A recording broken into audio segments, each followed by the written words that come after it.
Duk, anu murah lah.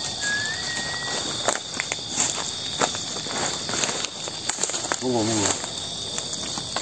Loh, di sini malah duduk di sana. Sini ya, kamu sama saya di sini ya. Kita dengerin. Gimana Pak Lurah? Mantan. Ya, Pak Mantan juga. Saya tadi diceritakan oleh Prian. Apa tujuanmu datang ke Gondangwangi? Apakah memang seperti itu manusia? Kau bertujuan baik datang ke Gondangwangi. Yang pertama, untungnya buat saya itu apa? Selain untuk menolong. Jika berpikir secara benar, bangsa kita sudah berbeda. Saya rasa tidak ada untung-untungnya saya memanfaatkan desa Gondangwangi yang dikuasai oleh Pak Lurah sendiri untuk kepentingan saya pribadi. Itu yang pertama. Yang kedua, masa iya saya melihat sesuatu tidak benar, tidak pada porsinya, sedangkan itu sudah jelas banget di mata saya membiarkan itu semua terjadi. Yang ketiga, saya meyakini berbuat baik terkadang salah tangkap. Makanya saya tidak mau menghentikan ini semua. Saya tetap maju. Bismillahirrahmanirrahim. Biarkan kebenaran itu dibuka oleh Gusti Allah. Sebenarnya apa yang telah terjadi, Pak Mantan Lurah? Kenapa engkau yang begitu hebatnya mempertahankan kepemimpinan di Gondangwangi, kau yang begitu tegas dalam memimpin, dan kau yang sangat bijaksana di Gondangwangi, justru sekarang berbalik arah? Ceritakan, Dek. Ceritakan. Todi. Warga sama-sama. Saya pun sebenarnya bingung manusia. Atas dasar apa para warga dan para tetua-tetua menurunkan saya dari jabatan lurah? Setahu saya dan seingat saya menjalankan amanat sebagai lurah sudah sesuai dengan porsi saya, sudah sesuai dengan kemauan para warga. Tetapi di saat Gondangwangi terguncang seperti ini, dihadapkan dengan masalah, saya malah justru difitnah seperti ini. Difitnah bagaimana, Mas? Saya difitnah dengan sesuatu hal yang tidak saya pernah perbuat, sehingga saya diturunkan dari jabatan. Bukan saya menyesali saya diturunkan dari jabatan sebagai lurah, tetapi kepercayaan dari warga kepada saya sekarang sudah hilang. Itu yang menjadi pertanyaan bagi saya.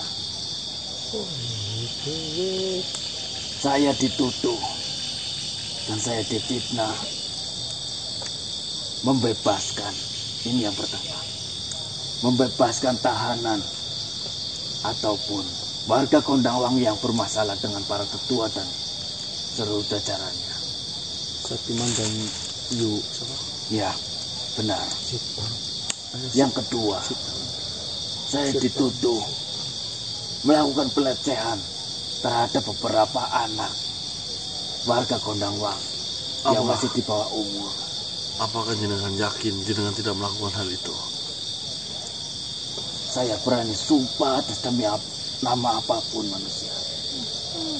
Saya tidak pernah melakukan hal-hal tersebut.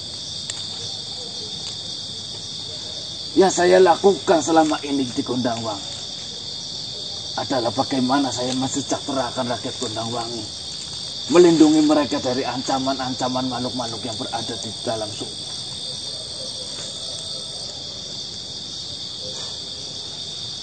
Pasti akan saya ceritakan sedikit, Pak Lurah. Ya. Sebenarnya malam ini saya sudah berpikir sangat positif terhadap Pak Lurah. Saya sudah mendapatkan kapal. Jenengan adalah sosok pemimpin yang baik, bijak, serta bisa dipercaya. Maka dari itu, pertemuan kita terakhir, saya tidak banyak angkat bicara.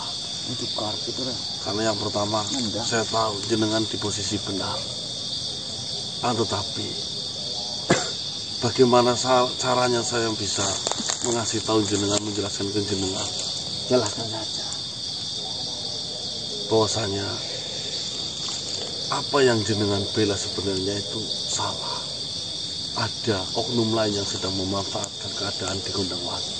Maksudmu? Ya, saya merasa begitu. Ada segerombolan makhluk ataupun salah satu makhluk yang dengan sengaja mengacaukan para pemimpin di sini agar akses mereka itu mudah dan memanfaatkan semua warga untuk ditumbalkan di dalam sumur berdarah itu. Saya justru malah menaruh kecurigaan seperti apa yang kau katakan. Saya mencurigai dua makhluk. Yang mana makhluk itu sudah saya sangat kenal di Gondangwangi. Siapa menurutmu? Apa itu, Dik? Tetua Ngadimin. Dan Gusti Naryo. Dok, bukannya Gusti Naryo itu pendatang baru? Katanya baru dipanggil sama jenengan 3 hari yang lalu. Kok kenapa masuk ke dalam kecurigaan? Seperti ini manusia. Saya jelaskan. Saya mencoba menjelaskan secara perlahan.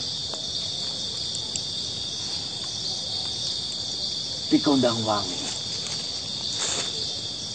ada sebuah kitab, yang mana kitab itu adalah sejarah berdirinya Gondangwangi, terciptanya sumur Gondangwangi yang sekarang kau mengenalnya sebagai sumur berdarah. Buku itu atau kitab itu bernama Nastangin. Kitab Nastangin. Kitab itu dijaga sangat rahasia oleh tetua.